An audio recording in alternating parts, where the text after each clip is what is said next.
Europe 1. Le talent de la France bouge. Jean-Denis Perche, président fondateur de Ça Roule. Je vous présente Patrick Crespo, président du groupe CER Réseau.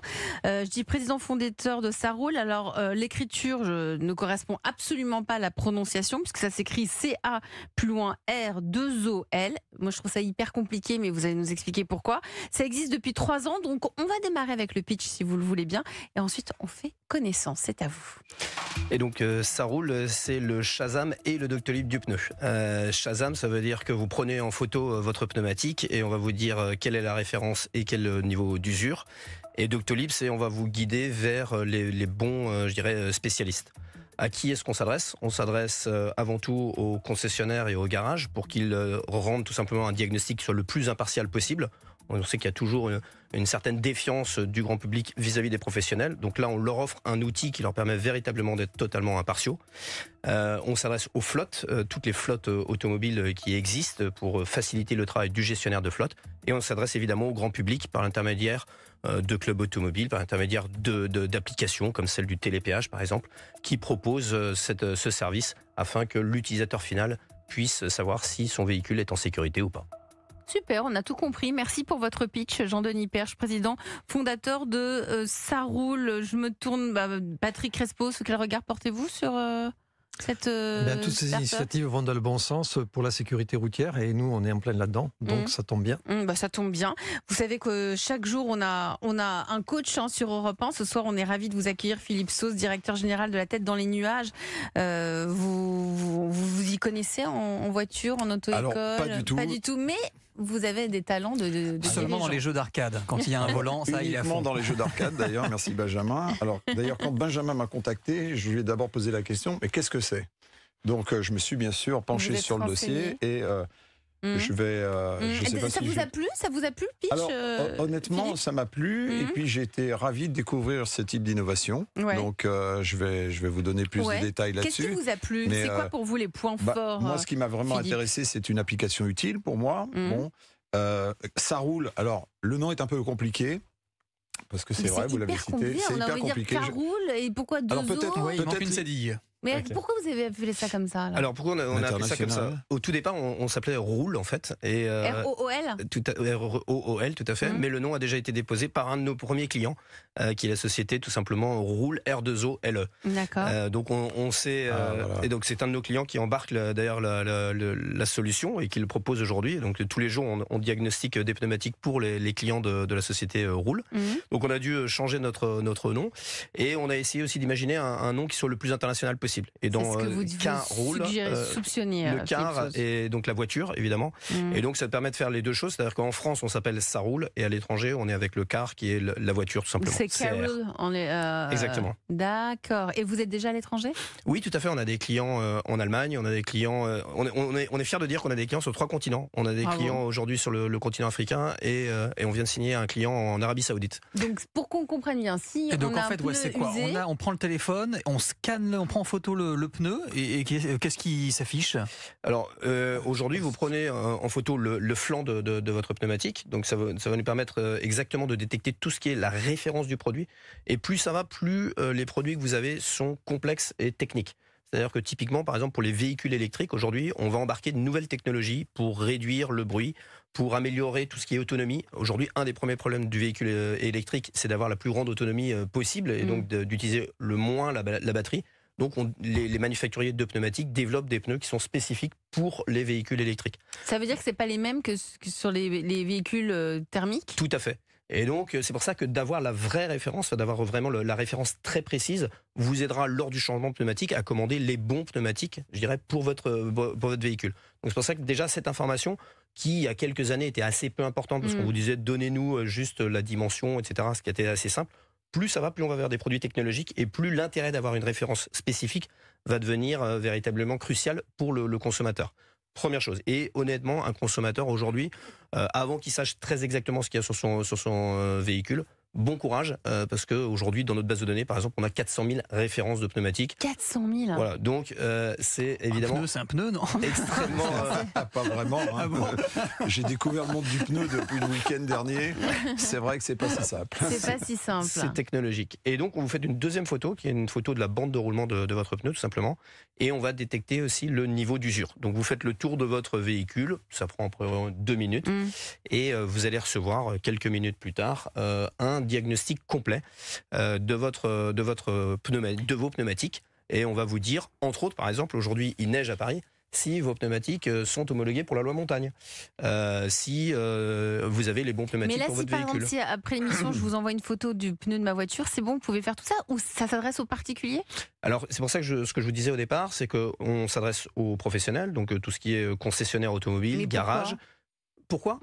C'est ce que je vous ai dit en introduction, c'est-à-dire qu'aujourd'hui, le professionnel n'a pas d'outil de diagnostic spécifique. D'accord, donc c'est pour le diagnostic du professionnel, mais je pense, je ne sais pas, mais l'individu, le particulier, Philippe Sauze. Oui, absolument. Ouais, le particulier, il est aussi intéressé. Je suis intéressé pour voir l'usure de mes pneus, etc. Tout à fait. Et en fait, j'ai pas pu avec l'application. Alors, en fait, deux choses. Aujourd'hui, on le propose par l'intermédiaire d'applications justement qui achètent le service chez nous. Donc, je vous donnais l'exemple de Roule, R2OLE, qui propose notre service. Vous avez l'application, par exemple, du télépéage Bip & Go, qui propose ce service sur son application.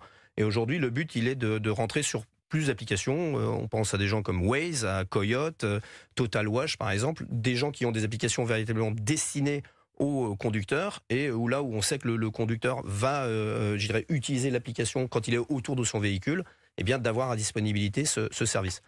Mais une des questions de Philippe était de savoir comment est-ce qu'on monétise véritablement ce service. Vous allez me poser cette question? Alors, non, je l'ai pas entendu. Alors voilà, donc je vais la poser. Je l'ai pas entendu, mais bon. Non, donc le point est que la plupart des internautes et aujourd'hui des gens qui utilisent l'application s'attendent à avoir un service gratuit. C'est pour ça qu'on passe ce qu'on appelle en B2B2C, c'est-à-dire qu'on vend notre service à des gens qui l'achètent et qui le proposent à leurs clients, à leurs utilisateurs, etc. Alors, mais encore une fois, vu le nombre d'utilisateurs, je ne comprends pas pourquoi on ne va pas directement ce qu'on appelle dans le jargon industriel B2C. C'est-à-dire aller directement vers le particulier. Voilà, c'est ça. Et je ne comprends pas pourquoi on n'y va pas, en fait. Parce que je pense qu'il y a un potentiel énorme sur cette application. Je suis assez d'accord. Alors, le point est qu'aujourd'hui, en tout cas, la voie commerciale qu'on a choisie, c'est cette voie-là.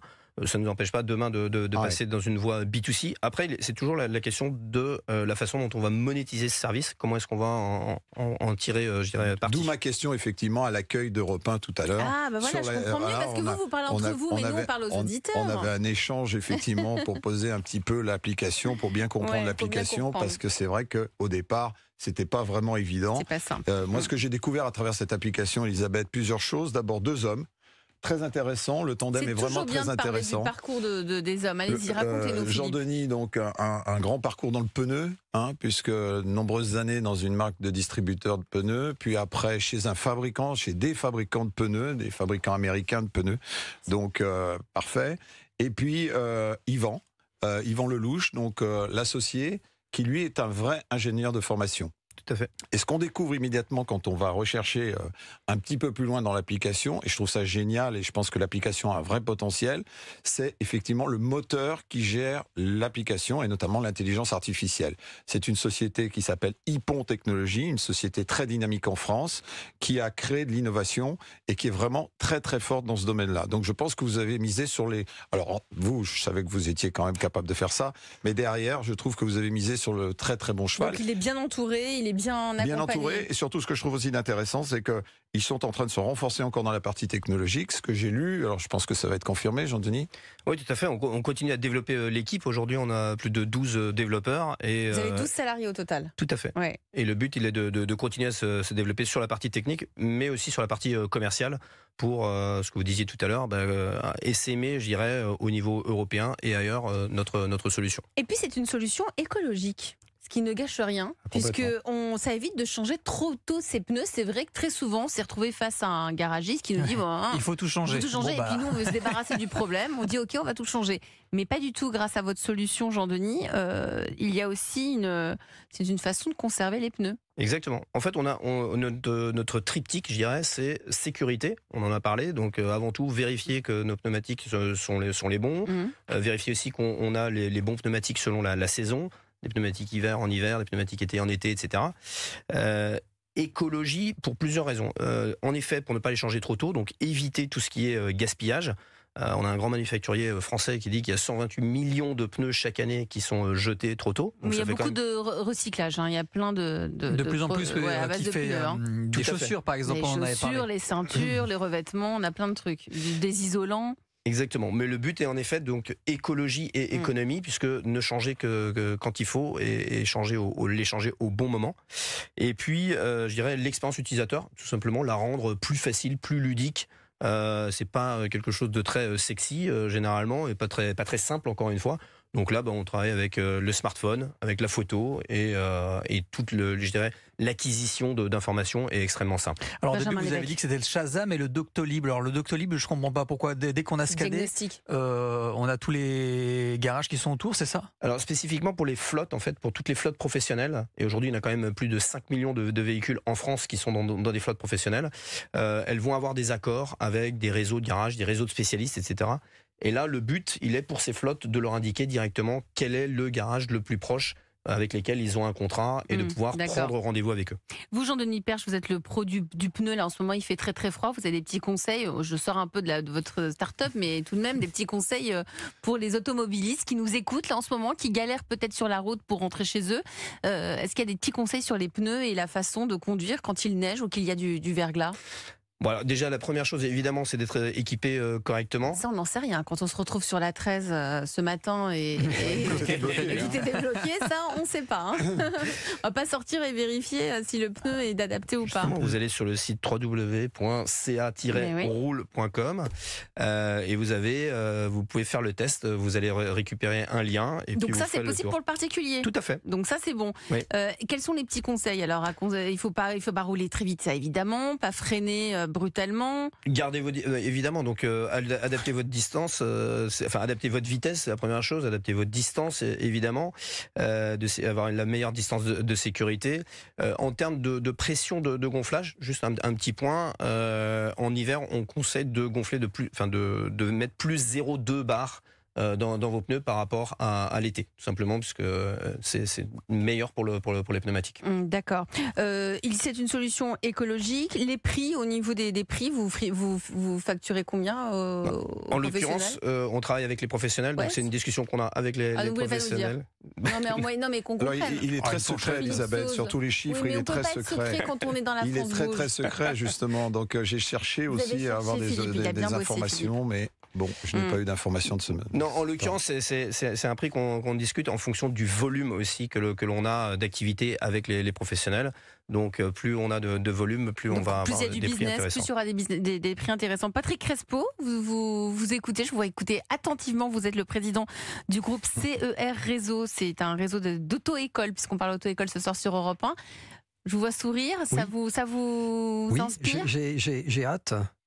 C'est vrai que ce soit un B2C, justement. Mais c'est ça, on veut tous que ce soit pour nous les particuliers, on n'est pas tous concessionnaires. Et d'ailleurs, le deuxième point, ce serait d'établir un partenariat avec vous. On a beaucoup de partenariats avec... Non, Philippe, vous ne partez pas, vous restez. Et donc, on souhaiterait bien ça très vite. C'est le but. Et ça s'inscrit réellement dans la sécurité routière, quand on sait notamment, puisqu'il y a ce fameux diagnostic aussi, sur autoroute, c'est 5% des accidents mortels sur autoroute. C'est une solution sécuritaire aussi. Oui. On a eu le Grand Prix de l'innovation de la sécurité routière en 2023. Voilà, parce que vous vérifiez l'âge des pneus, le niveau d'usure et tout ça, ça permet évidemment d'éviter les accidents. Si vous êtes parmi nous ce soir, Jean-Denis, c'est parce que vous avez aussi des besoins, des objectifs. Vous avez besoin de plein de choses, d'avoir votre propre application mobile. Vous aimeriez vous développer encore plus à l'international. Toutes les réponses, ça va être avec Philippe Sauze, le coach de ce soir, mais ce sera juste après une petite pause musicale sur Europe 1. On va écouter Adé, Les Silences.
C'était Adé, Les Silences. Excellente soirée sur Europe 1. Europe 1, la France bouge.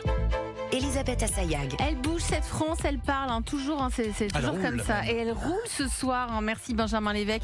Elle roule avec Patrick Crespo, président du groupe CER Réseau. Nous parlons auto-école, sécurité routière, auto-école. Pourquoi ? Parce que depuis le 1er janvier, si vous avez des enfants ou des petits-enfants qui sont âgés de 17 ans, depuis le 1er janvier, on peut passer son permis de conduire en France à l'âge de 17 ans. Et ça, c'est une bonne nouvelle. Donc on en parle avec Patrick Crespo, le président du groupe CER Réseau. C'est une association qui regroupe plus de 500 auto-écoles sur le territoire. Nous parlons aussi sécurité routière, parce que c'est une notion de sécurité.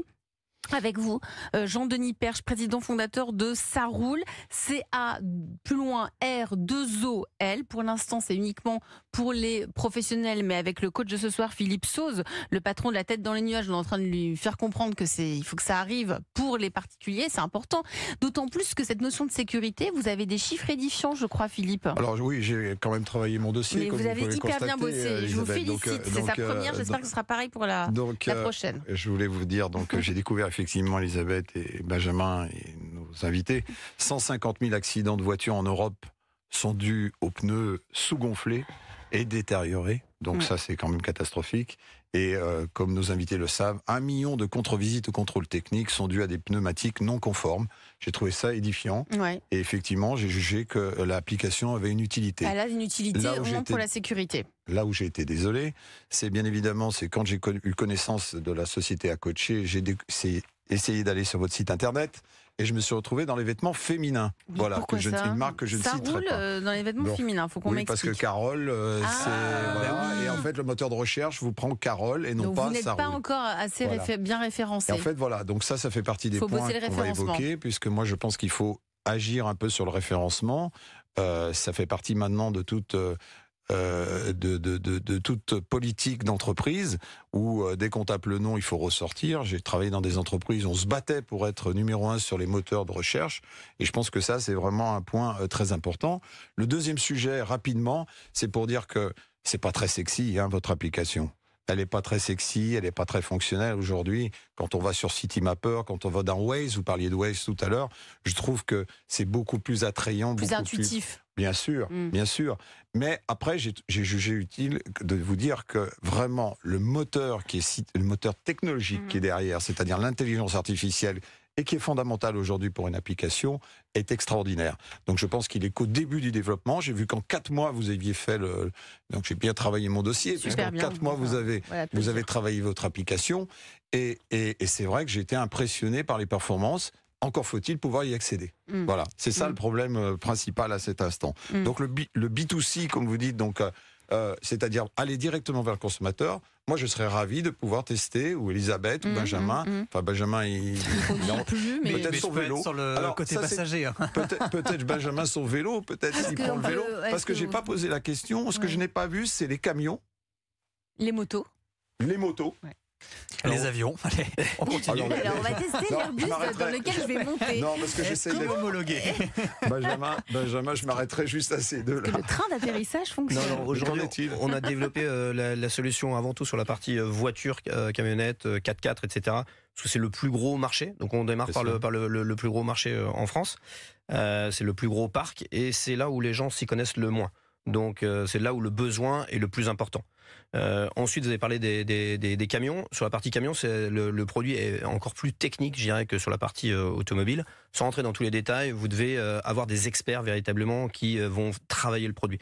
Donc vous allez. C'est un autre métier. C'est un autre métier, tout à fait. C'est-à-dire que vous le recreusez, vous le rechappez, vous retournez le pneu sur la jante, etc. Donc ça demande vraiment un expert autour. Et là, on laisse faire les spécialistes, je dirais. Nous, on peut les aider sur certains points, de type de la digitalisation, de la référence. Mais surtout ce qui va être diagnostic d'usure, ce sont les experts qui le font. Et la moto ? Et alors la moto, en fait, il faut savoir que le conducteur de moto, alors je ne sais pas si ça s'appelle le conducteur, mais le pilote de moto ou le motard est très souvent un expert en fait, dans la mesure où il sait que le pneumatique est source de sécurité essentielle pour lui, donc il s'y connaît très très bien, il sait quel est le pneu adapté à sa machine. Et du coup le besoin est bien moindre. Donc nous on a été chercher vraiment là où il y avait le plus gros besoin Et donc le plus gros marché. Et le plus gros marché. On parle de sécurité, c'est important. Je rebondis là-dessus avec vous, Patrick Crespo, président du groupe CER Réseau, donc de toutes ces auto-écoles. Est-ce que le fait de passer son permis de conduire à 17 ans ne va pas augmenter le nombre d'accidents? Parce qu'on sait que les accidents de voiture sont en partie liés aux jeunes. Ce sont des chiffres de la sécurité routière, c'est pas moi. Alors, effectivement, c'est la grande question, en effet. C'était pareil lorsque le permis était à 21 ans, qu'on l'a basculé à 18 ans. Mais il y en a eu plus néanmoins, des jeunes 18-24 ans représentent 8% de la population, c'est 18% des tués, donc c'est quelque chose d'assez lourd. Pour répondre à votre question, on attend de voir un petit peu les mois à venir, malheureusement, et on espère que ça se passera au mieux. C'est pour cette raison qu'on avait souhaité, et qu'on souhaite toujours, et on l'a demandé, on a renforcé nos propos au CER hier, dans le sens où on souhaiterait un post-permis obligatoire pour ces jeunes, parce qu'on a besoin quand même de les éduquer C'est-à-dire un post-permis, à la c'est-à-dire sécurité qu'ils passent routière. le permis de conduire à 17 ans, et ensuite... Et ensuite, ils reviennent un petit peu en école de conduite avec une formation spécifique à la sécurité routière. Mais écoutez, de ce qu'on sait, de ce qui se passe ailleurs dans les autres pays étrangers où le permis à 17 ans existe, il n'y a pas apparemment plus d'accidents que cela. Donc on peut partir sur ce constat-là. Mais vous vous rendez compte de ce que vont dire, moi je pense au chef, à Yannick Aleno, qui a perdu son fils dans un accident de voiture provoqué par un chauffard. Il y a 3550 personnes qui sont mortes en 2023, c'est le bilan de la sécurité routière de 2022. Est-ce que, donc vous dites-vous, ce serait bien qu'ils passent un post-permis, une fois qu'ils ont le permis de conduire à 17 ans, pourquoi pas pour vérifier. Mais c'est la même chose pour les visites médicales, c'est la même chose pour à partir d'un certain âge. Je sais pas si vous, voilà. Personne très âgée. Ouais, on en est où par rapport à tout ça? Eh bien, les choses vont peut-être évoluer dans le temps, c'est-à-dire qu'il y a une directive européenne qui est en construction et qui va vraisemblablement sortir vers 2025. Cette directive européenne sera transposable sur la France à partir de 2027, quelque chose comme ça, 2028, et on verra peut-être apparaître pour certaines personnes d'un certain âge une obligation de soumettre un contrôle médical. Donc c'est pas encore obligatoire. Ou des contrôles. Et je ne sais pas si vous vous souvenez, il y avait une grande polémique au mois de septembre, c'est une eurodéputée qui avait dit il faut à tout prix il faut interdiction de conduire la nuit pour les conducteurs novices. Alors ça pourrait être dans les restrictions qu'on mettrait, un accompagnement spécifique qu'on pourrait mettre à ce niveau-là. Le conducteur novice, interdiction de rouler la nuit. Si on ne peut pas faire plus d'accompagnement, on est obligé d'aller dans les... Mais jusqu'où on s'arrête? Parce qu'après on va dire, et quand il pleut, on veut les conducteurs novices s'arrêtent. C'est pas une solution, je vous pose la question. Certains ont même émis l'idée de le week-end, pas de conduite le week-end par exemple. C'est compliqué. Et qu'en est-il des assurances? Eh bien, les assurances, les compagnies d'assurance, pour l'instant, sont assez en retrait. Je pense qu'elles vont, certaines commencent déjà à prévoir une prime d'assurance beaucoup plus élevée. Peut-être certaines compagnies d'assurance, elles feront, ce sera au cas par cas. C'est les compagnies d'assurance elles-mêmes qui décideront, mais je ne veux pas parler en leur nom. Mais vous êtes en contact avec elles? Ça y est, on a quelques informations là-dessus. Effectivement, certaines disent peut-être on va bloquer, plafonner la puissance du véhicule, etc. Donc en fait, de ce que je comprends, c'est qu'il y a une réforme, mais le travail, tout reste à faire. C'est vrai. Il y a beaucoup de choses qui restent à faire. On avance un petit peu pas à l'envers. J'ai l'impression de dire vous êtes là, vous l'accueillez, c'est bien. Ça représente 800 000 personnes en plus, mais est-ce qu'il y a des inspecteurs? C'est en cours. Est-ce qu'on fabrique au fur et à mesure? Mais c'est ça. C'est compliqué, c'est pas évident. Je reviens à vous, Jean-Denis Perche, président fondateur de Saroul. Vous avez des besoins, on l'a dit tout à l'heure. Notamment, vous disiez, le frein que l'on a, c'est de faire prendre en photo les pneus, parce que c'est pas un réflexe. Tout à fait. En fait, en règle générale... C'est vrai que je prends pas les photos des pneus. Voilà. On peut prendre les enfants, mais maintenant qu'on y paysages. Non, mais si ça existe, la photo. Voilà, exactement. Non, le on point, l'a fait avec les dermatos. On prenait les photos des grains de beauté après. Oui, mais vous, a priori, si vous avez les grains de beauté, c'est sur vous. Vous prenez votre smartphone et vous prenez la photo. C'est assez simple. Ouais, c'est juste. On l'a fait avec tous les produits du quotidien, avec Yuka, etc. C'est vrai, vous avez raison, Benjamin. Il faut juste, c'est ce point aujourd'hui d'avoir l'habitude de penser à prendre les photos de ses pneus lorsque la voiture est sortie, etc. Et donc c'est surtout pour les conducteurs de flotte, qui sont des gens qui veulent s'occuper le moins possible de leur véhicule. Donc de leur donner envie, je dirais, de faire ça 3 à 4 fois par an pour vérifier l'état de leur pneumatique. Philippe, allez-y. Alors moi je voulais parler d'autre chose parce que le pneu, c'est bien. C'est une des composantes. Mais de quoi il va parler? Là, on attend tous. C'est une des composantes d'une voiture. Et derrière, vous avez un carnet d'entretien. Dans le carnet d'entretien, vous avez plein de choses. Alors, j'ai découvert une autre société qui a une application qui s'appelle Codnect, et dans lequel il y a le testage de pneus, enfin le testing de pneus, on appelle ça, et plein d'autres choses à côté. Est-ce que vous envisagez de faire ça pour demain ? Alors on connaît très bien cette application. En effet. Oui, le but à un moment donné est d'ouvrir, je dirais, le champ du diagnostic à plus que le pneumatique. Mais je dirais qu'aujourd'hui, on a déjà énormément de choses à faire sur cette partie-là, parce que ce soit toute l'expansion européenne et mondiale du service. Donc c'est déjà énormément de travail. Mais oui, à court ou moyenne échéance, le but il est d'offrir un diagnostic plus important pour le particulier ou pour le professionnel en tant que tel, et de digitaliser cette information. C'est surtout ça. Là, vous êtes en pleine levée de fonds ? On va démarrer une seconde levée de fonds, en effet, sur le deuxième trimestre 2024. De combien ? Vous cherchez à lever combien ? C'est secret là aussi. Ça aussi, non, ça vous veut dire. Je plaisante. Non, on cherche à lever environ 3 millions d'euros. 3 millions d'euros. Et là, Philippe Sauce, vous allez pouvoir lui présenter des fonds d'investissement. C'est ce que j'ai dit, oui. Moi, je ne suis pas vraiment un spécialiste du pneu, donc je ne peux pas l'aider, même si j'ai noté quelques concessionnaires, gros groupes, puisque dans la concession automobile, maintenant, ils se regroupent de plus en plus. Et vous avez vraiment un top 5-10 de concessionnaires automobiles. Donc moi, j'ai quelques contacts dans la région Bourgogne-Franche-Comté, et puis on descend vers Rhône-Alpes et après Côte d'Azur. Pour le reste, évidemment, levée de fonds, il n'y a pas de problème de ce côté-là, évidemment. Mais Elisabeth, j'aimerais que Jean-Denis nous donne plus de détails quand même pour le levée de fonds.